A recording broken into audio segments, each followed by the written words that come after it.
나가는 길을 모두 가기 전에 내 손에 덩금을 꽂지 말아라. 저 마귀 형제 모두 깨뜨리고 끝까지 잘 싸워 이겨라. 앞으로 천성을 향해 나가세. 천성문만 바라고 나가세. 모든 천사 너희를 영접하려 문 앞에 기다려서 있네. 아멘. 하나님 말씀 시편 119편입니다. 119편 9절에서 16절 교독합니다. 9절 말씀 제가 먼저 받들어 봉독드립니다. 청년이 무엇으로 그 행실을 깨끗게 하리이까? 주의 말씀을 따라 삼갈 것이니라. 내가 전심으로 주를 찾아싸우니 주의 경영에서 떠나지 말게 하소서. 인류사에 69번째가 되는데요. 대한민국의 그 역사에 대한 인식, 우리 국민들이 워낙에 그 역사를 참 등한시하면은 등한시한다 그럴까요? 제 자신도 그래요.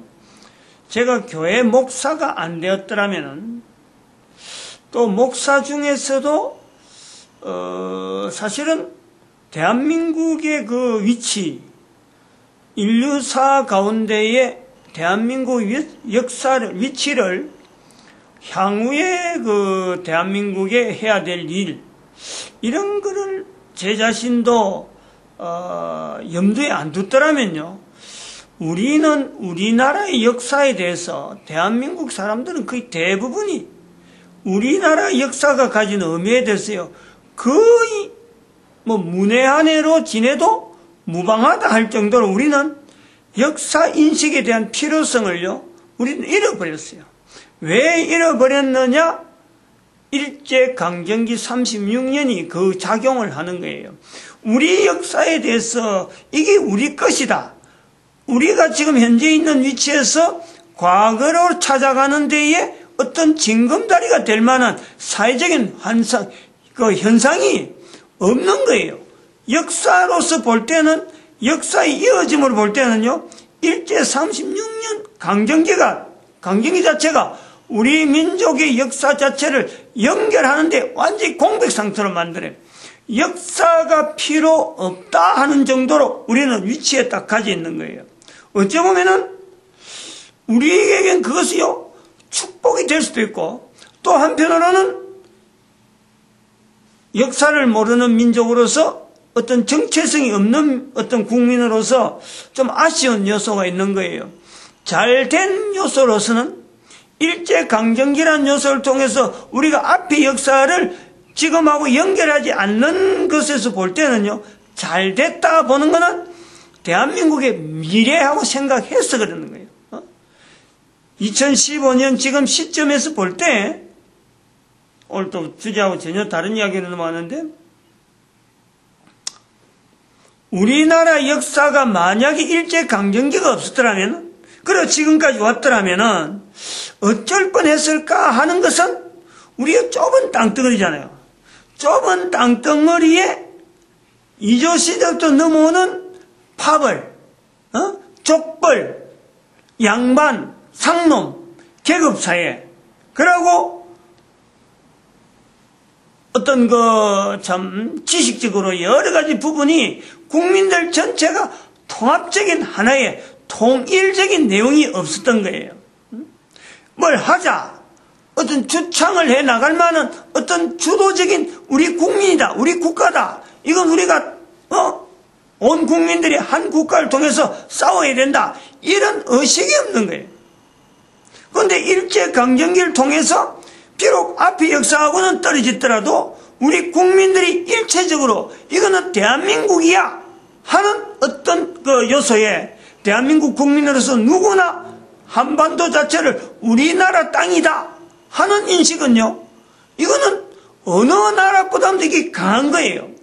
그 안에 일제강점기 기간 동안에 일제라고 하는 일본 제국주의를 향해서 끊임없이 항일을 하든 반일을 하든, 즉 통일을 해방하기 위한 끊임없이 적대적으로 하는 하나의 대상이 있다 보니까 거기에 대해서 일본을 대항하는 한민족은 전부 다 우리는 하나다, 이런 어떤 동질의식이요 형성이 되어 있는 거예요.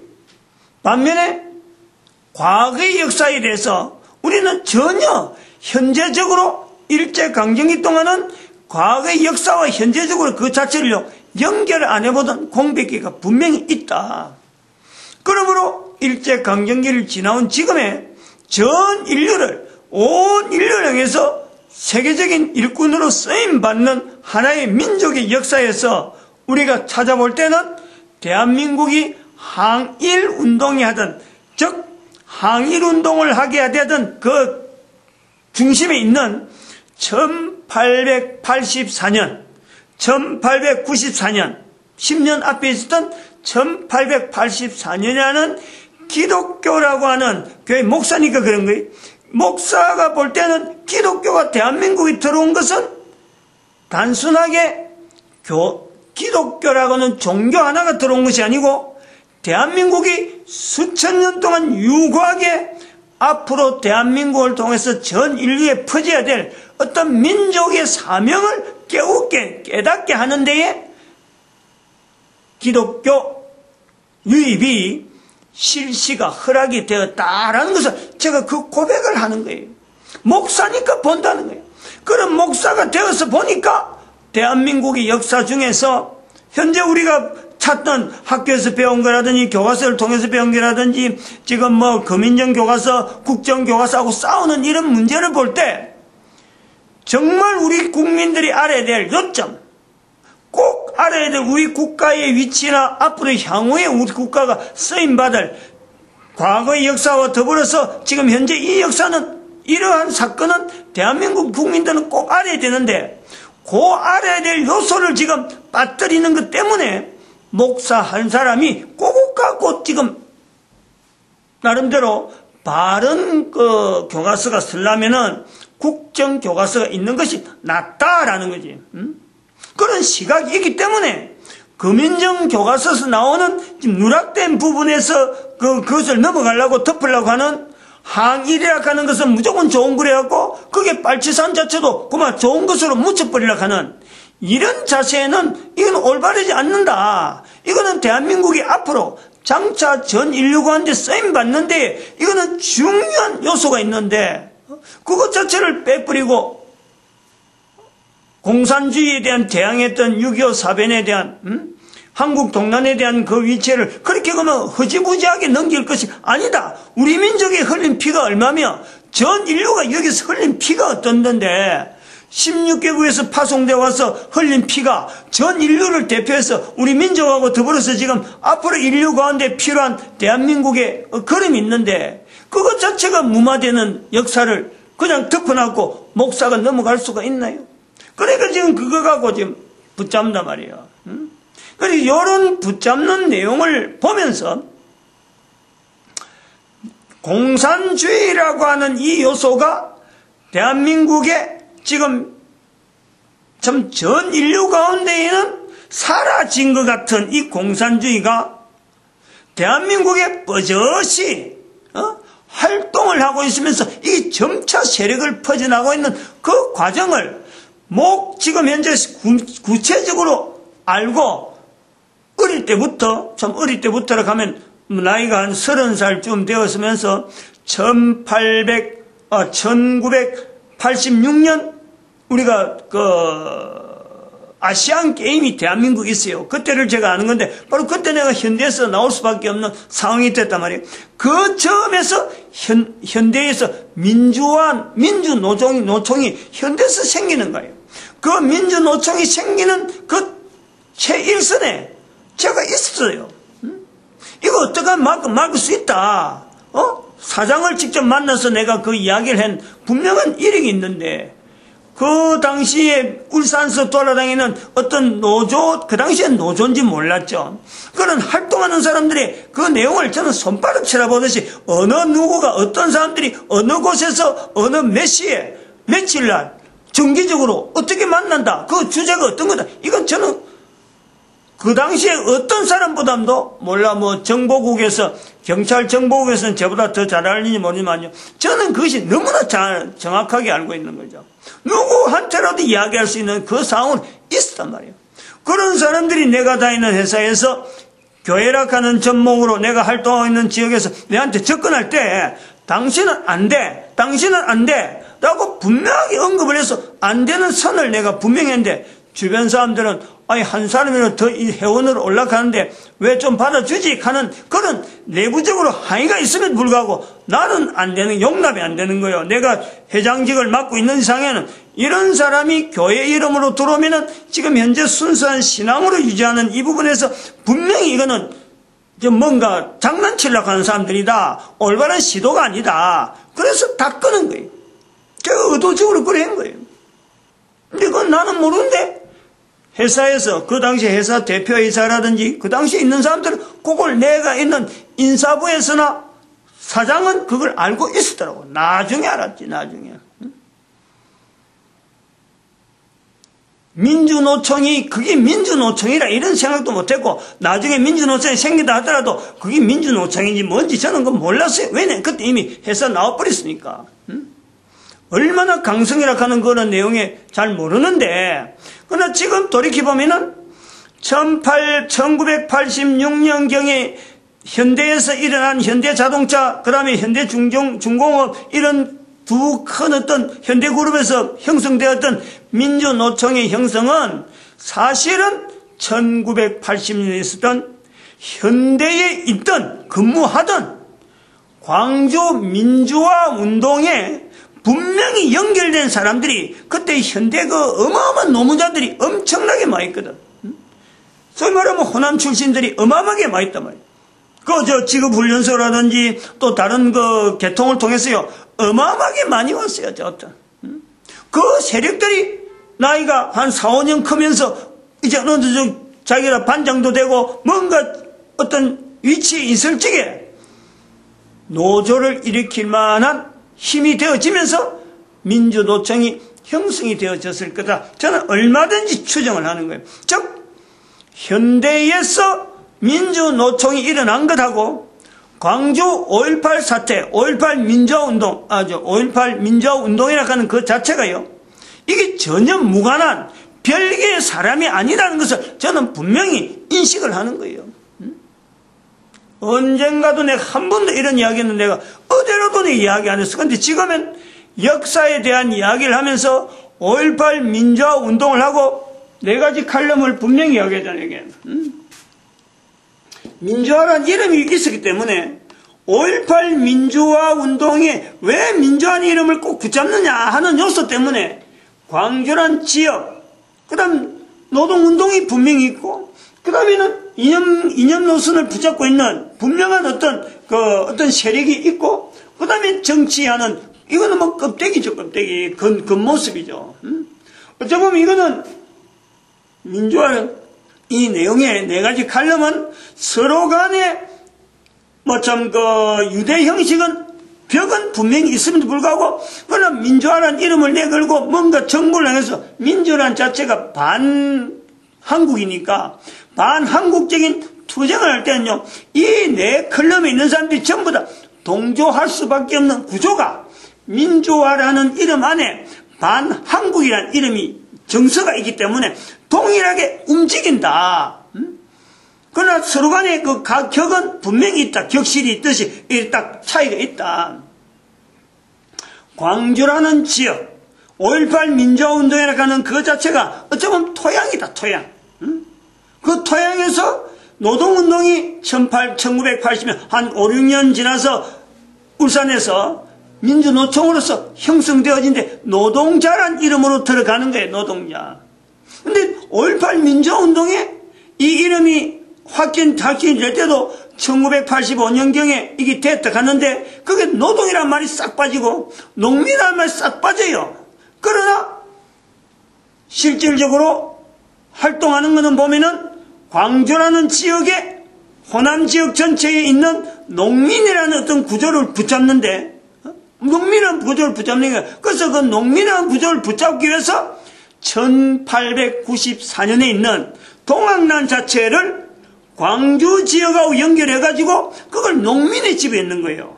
농민. 그래서 지금 현재 농민운동에 대한민국이 현재 농민이라 하는 이 노형에서 왜 농민이 노동운동에도 자기들이 깃발 내들고 반정부 활동을 하며 뭐 정부가 뭐 조금만 웃으면 왜 농민들 죽이려나 하냐고 막 깃발 내들고 데모하고 나서는 세력으로 하나의 노동조합 형성으로 농민이 나오는 거나 그 다음에는 노동자 계통에 있어서 민주노총 자체가 딱 구조가 있는 거 공산주의의 이름으로 나가는 이 구에서요 농민과 노동자는 기본이에요. 기본.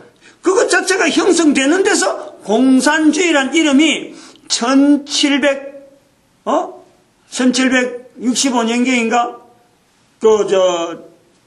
산업혁명 당시에 공산주의란 언어가 공산주의란 말이 나올 때 거기에서 나오는 것이 제일 먼저 나오는 것이 농민으로 나오는 거예요. 노동자죠. 노동자. 제일 먼저 노동자들이 나오고 그 다음에는 그 소련 공산화되어지면서 그때는 농민이 같이 합세되면서 노동자 농민은 공산주의의 대표적인 어떤 민중이란 말이에요. 민중. 그런 것에서 교회에서 또한 대한민국에서 민중신앙이 형성되어진단 말이에요. 이런 요소들이 이런 것을 하나의 이론적으로 개념적으로 어떤 체계를 만드는 것이 누가 하느냐? 이 사람들이 하는 거예요. 이념 정치. 그것을 지난번에 서울대에서 나오는 반란적인 사건.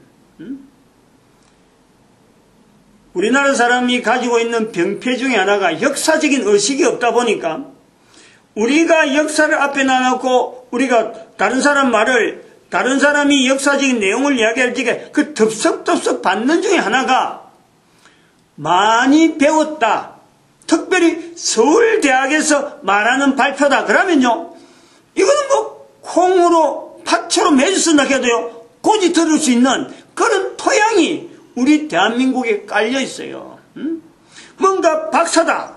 뭔가 뭐 힘으로 가지고 이 사람이 말한다 하면요. 우리는 역사 부분에 다른 부분에는 뭐 자기가 전문 분야에 있어 가지고 참 아니 그건 아닌데 하고 자기 분야하고 부딪히면 아니다 하고 할 수 있겠지만은 역사 부분에 있어서는 이건 앞에 지나간 과거이기 때문에 이것을 누가 이야기를 한다 할 때 제일 근위 있게 듣는 것을요. 이거는 서울대학 출신들이 말하면 그냥 껍벅 죽어버려요. 대통령보다도 그 사람들 말을 더 듣는다 이 말이에요.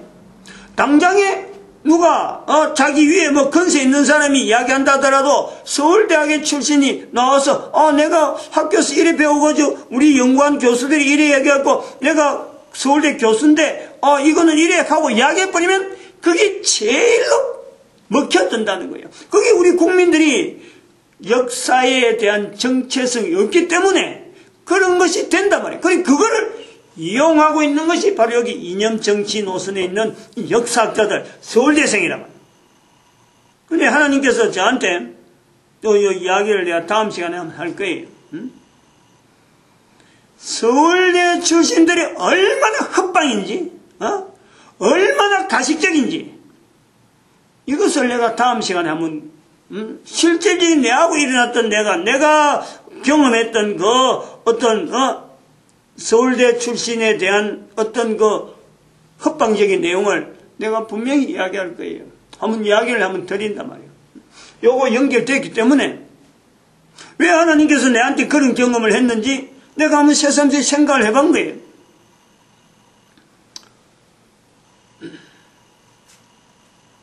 그래서 그거를 우리 국민들이 알아야 돼요. 서울대생들이 이야기하는 내용이 대체적으로 맞아요. 그러나 그 사람들이 말이 다 맞다는 것은 아닌데 그거를 우리가 구별 못한단 말이야.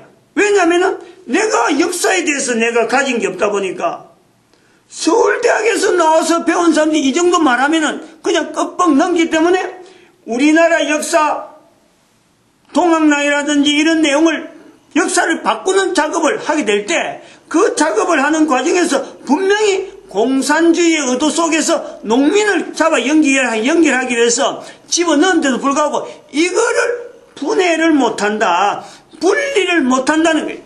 근데 마침 제가 아까도 말씀드리지만 1884년에 대한민국에 교회가 들어온 거하고 1894년에 동학난 일어난 내용을 나는 이걸 교회 역사 가운데 특별한 어떤 사건으로 보고 있던 시각이 있단 말이에요.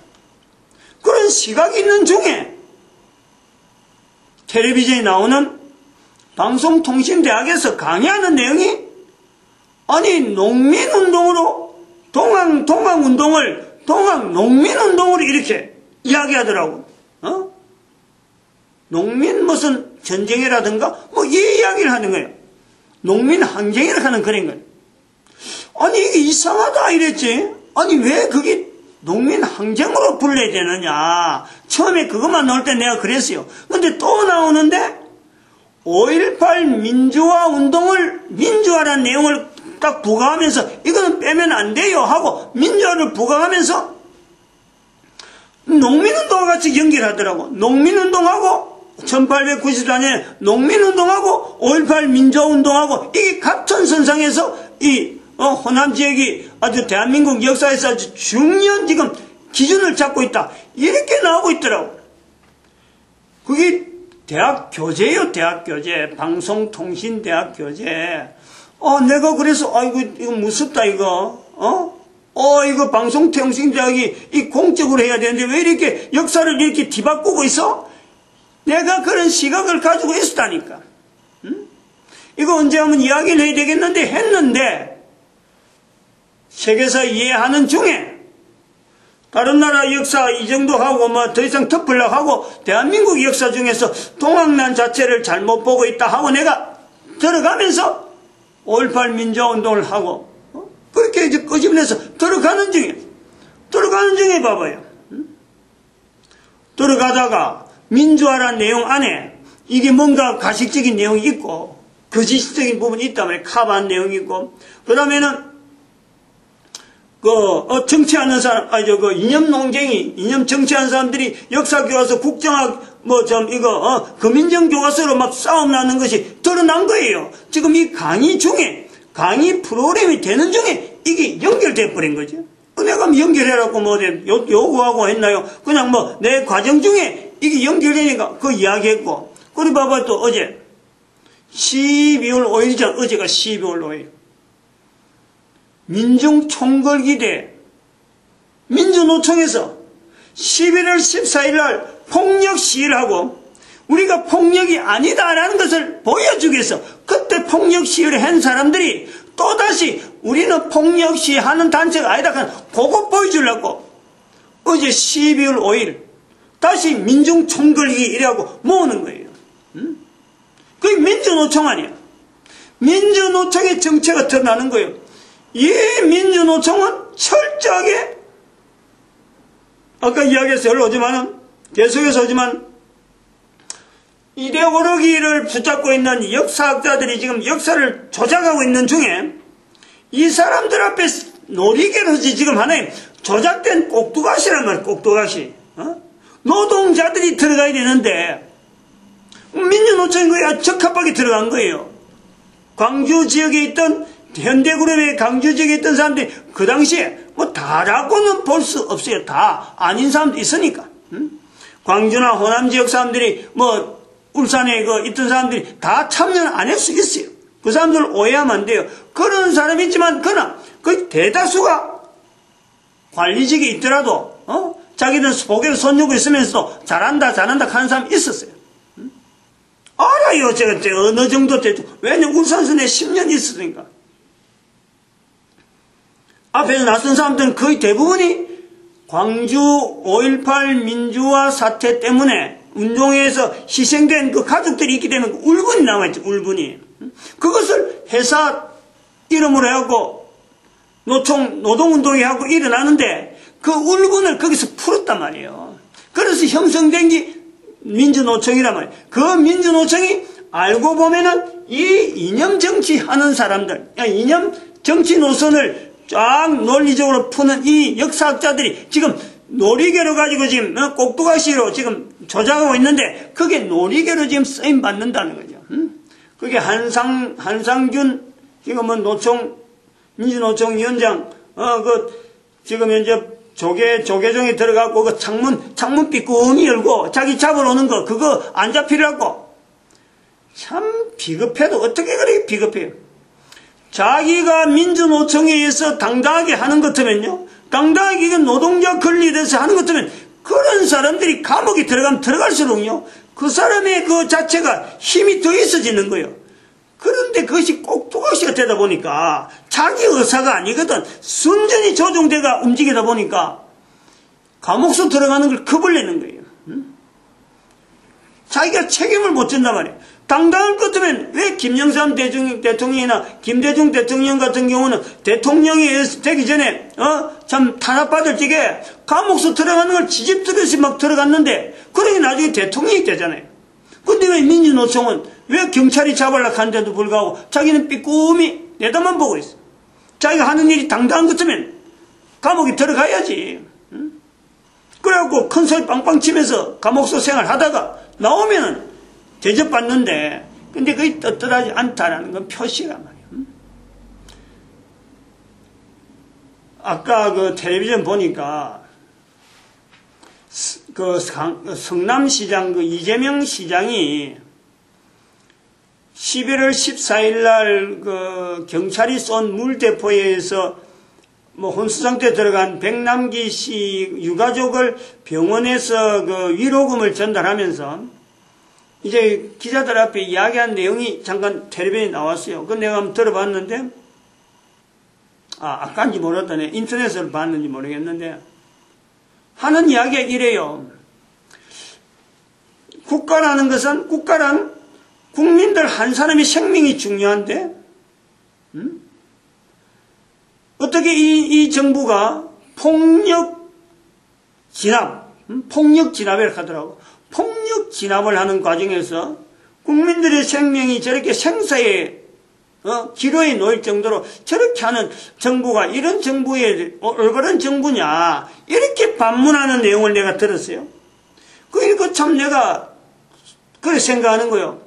그 표현이 성남시장이라는 표현이 아니고 성남시에 있는 한 개인이라 그러면요 맞는 표현이에요.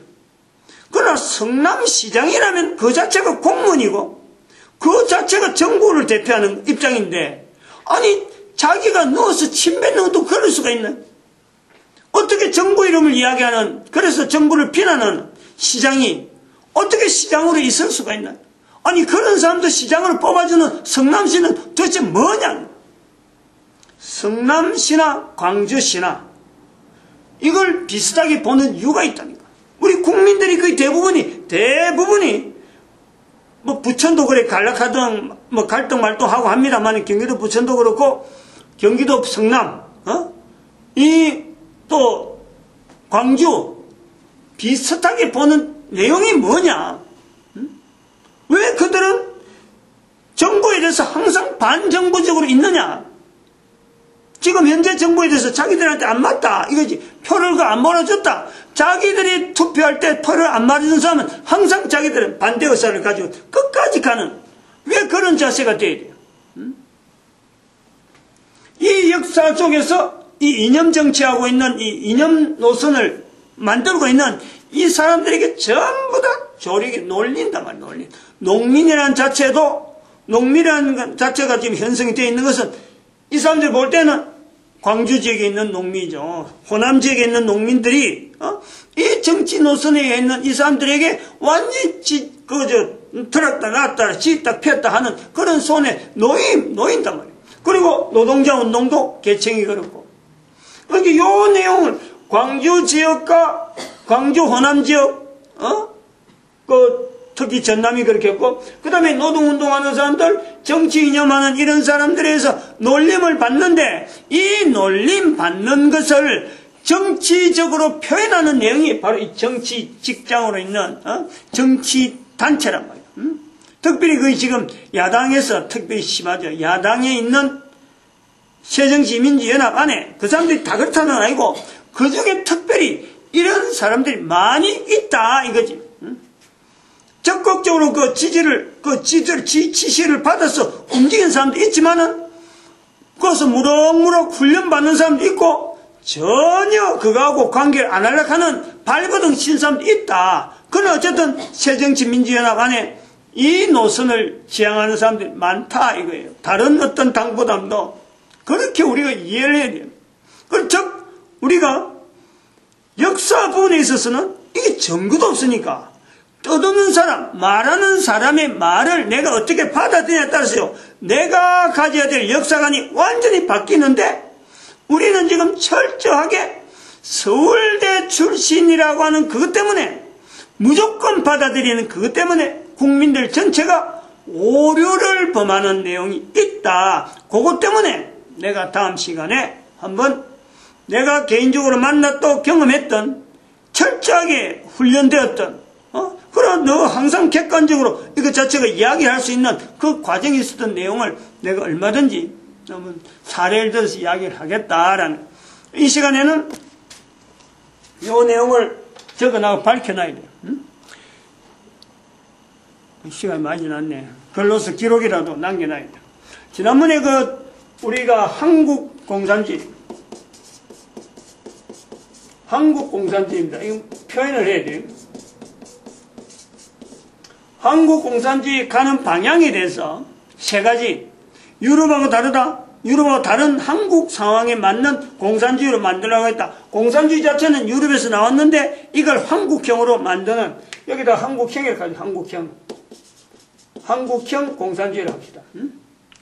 그 다음에 이 공산주의하고 자본주의하고 대립관계에서 현재 자본주의가 대세인데 이걸 대응할 수 있는 어떤 붙잡는 한국형 공산주의에서 자기들이 이 공산주의를 붙잡는 이유가 있다, 근거가 있다 이거요. 그 다음에 세 번째는 한국의 공산주의가 하기 너무 좋은 환경이 있다. 네 가지 환경.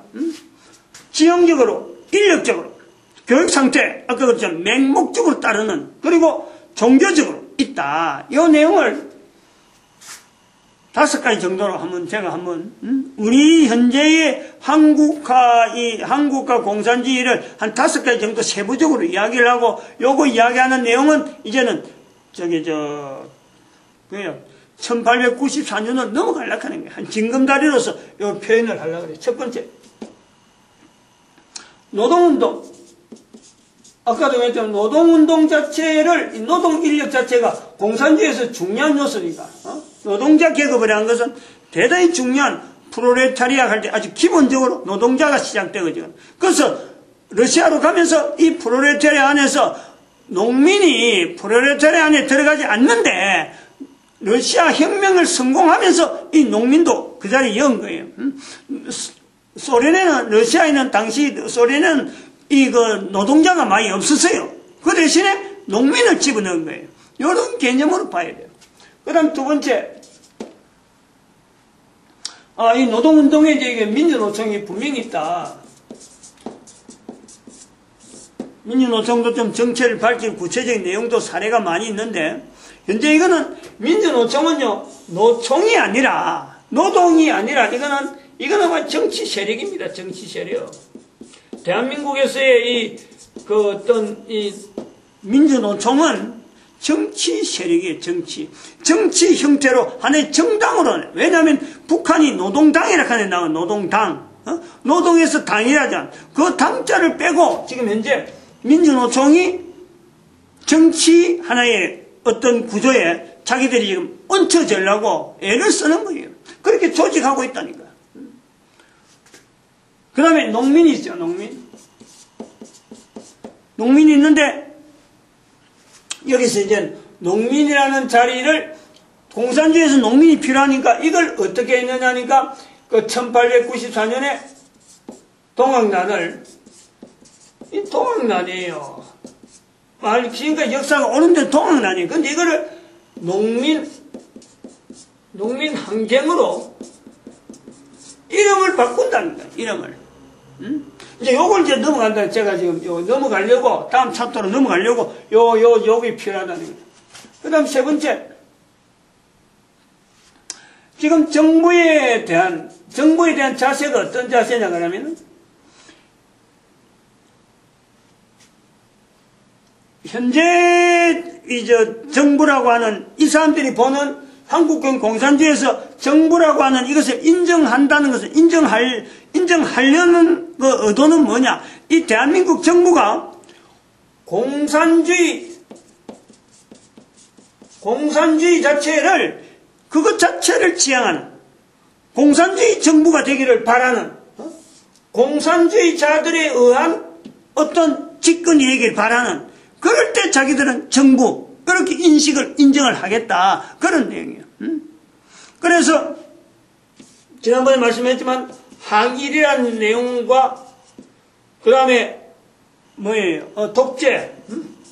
독재라든지 자본 이 내용에 대해서 철저하게 자기들은 지금 공산주의 자체가 빠져있잖아요. 1950년 한국 전쟁 자체를 쏙 빼버린 그 요소의 한국 근대사를 철저하게 이 대한민국 정부가 인정하기를 바라는 거예요. 그래서 지금 역사 교과서가 금인정으로 그렇게 계속해서 꾸준하게 변천되어 가면서 지속적으로 그 자체를 노리고 지향을 하면서 나온다는 거죠. 그 다음에 네 번째, 지역을 분명히 구분합니다. 지역 구분은요, 이거는 뭐 영호남이 합하려고 아무리 애써도 안 되는 이유는 영남에 있는 정치인이나 저쪽에 호남에 있는 정치인들이 뭐 김대중 대통령의 기념사업이라든지 박정희 대통령의 기념사업 서로 왕래하거니 뭐 아무리 이래봐야 소용없어요. 안 돼요. 왜냐면 이 사람들이 잡고 있으니까. 이 사람들이 호남 지역 사람들을 지금 딱 잡고 있는 거예요. 교육적인 수준이 떨어지지. 자기들 마음 해놓으면은 말 그대로 막 받아들이고 쑥쑥쑥 받아들이지 뭐. 대통령보다 더 따르지. 거기 대통령도 못 가는 지역을 남겨둘 정도로 이 지역을 특별히 구분하는 이 지역 구분은 이 한국형 공산주의가 현재 지금 편만나 있는 동안은요 이게 사라지지 않고 있어요. 계속해서 있을 거예요. 오늘 아침에 텔레비전 이 지역 문제 가지고 KBS에서 그 이야기 하더라고. 내가 생각이 났는데 광주시청에 있는 사람이 오고 그 다음에 또 대구시청에 있는 사람 참석하고 또 영남대 교수 한 사람 참석하고 패널 세 사람 참석하고 한 사람 또 사회자가 이야기하고 하는데 어떻게 하면 좋냐. 근데 정치적인 드러난 사람만 갖고 왔다 왕래하는 것 갖고 가능성이 있다 하고 하지만은 어림도 없어요. 어림도 없어요. 이것 자체 모르면요 어림도 없어요. 해결해야 될 문제지만은 좁은 나라에서 이 지역 구분을 분명히 해서 이용하고 있다. 호남 지역을. 그래서 호남 지역은 지금 이용당하고 있다. 이거 봐야 돼요. 다섯 번째, 이것도 우리 교회 목사니까 아는 거예요. 교회가 지금 이용당하고 있는 거예요. 뭐냐? 민중신학이라고 하는 이 신학 자체를 민중신학 자체가 교회 안에 들어와 있는 거예요. 그래서 호남 지역에 있는 사람이 이걸 하는지 안 그러면 이 민주화 운동이라고 하는 이 부분에서 자기들이 알든 모르든 간에 이 민중신학을 지향하는 민중이라는 것은 무조건 옳고 그거를 민중이 하는 행동에 대해서 이걸 탄압하고 이걸 잘못됐다고 길을 막고 하는 건요 분명히 그거는 타도해야 될 대상으로 이 민중신학이 나타내고 있는 이건 완전히 정치하는 거예요. 교회 안에서 정치 논리가 살아있는 것이 이 민중신학이에요. 요 다섯 가지를 한국형 공산주의에서 어떤 기조로 잡고 있는 거예요. 드러난 거예요. 또 이거 말고 또 세부적으로 내가 그 사람들한테 직접 칼럼에 내가 들어가 보거나 이렇게 조직하는데 내가 안 와봐서 모르지만은 적어도 이 다섯 가지는 분명하게 붙잡고 있는 그런 형태를 지금 밖에서 보는 거예요. 이 내용을 하고 다음 시간에 좀 다음 시간에 조금 더 보충하고 넘어가도록 하겠습니다. 중요한 것은 말이죠. 여기서 결론적으로 해야 될 내용이 하나 있어요. 한국형 공산주의가 아무래도 안 되는 이유 중에 하나가 분명한 거는요.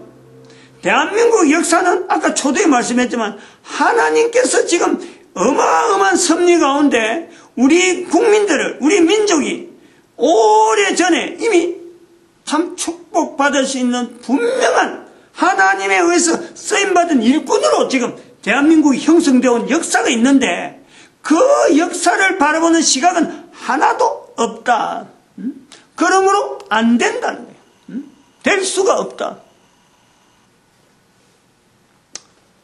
그리고 또 중요한 거는 한국형 공산주의에서 그 요소가 없으므로 원래 공산주의를 붙잡으려고 하지만은 그 원래 공산주의가 어디서 출발해가지고 무엇이 형성되어야 된다. 이것이 기본적으로 안 되기 때문에요. 그건 안 되는 거예요. 그 되는 방법은 내가 알아요. 왜 대한민국이 이렇게 공산주의가 끝까지 있느냐? 어쩌보면은 공산에 대한 이 내용, 공산주의가 아니고 공산에 대한 이 내용을 전 인류 간에 접목하기 위해서 어쩌보면 지금 자체도 하나님이 쓰시는 것인지 모른다. 그러나 하나님을 인정하지 않으면 안 된다는 거예요. 한국형 공산주의 갖고는 안 되고 하나님을 인정하면서 온 국민들 하여금 우리 대한민국 역사 가운데 하나님의 역사심에 대한 분명한 인식이 되어지면요, 이 공산은 전 인류에게 나타내야 될 대한민국의 사명이다. 이거 내가 결론적으로 이야기하지 지금 나올 단계는 아닌데, 왜 우리나라에서 이렇게 공산주의가 끊임없이 나오느냐, 이런 내용을 한번 미리 비춰보는 거예요. 전혀 근거 없는 내용을 갖고 내가 이렇게 붙잡는 건 아니다, 이거죠. 하나님께서 한 사람을 통해서 여러 가지 경험을 하는 중에 이런 요소가 붙잡고 있으니까, 여기에 대해서 반하는 행동이 나오면은 제가 목사지만은 뭐 정치적이든지 안 그러면 뭐 좀 사회적인 현상에 대한 여러 가지 부분에 대해서도 어쩔 수 없이 표현을 해야 될 그런 나름대로 위치가 있다, 이래 봅니다. 기도를 마칩니다. 할렐루야. 함께 하시면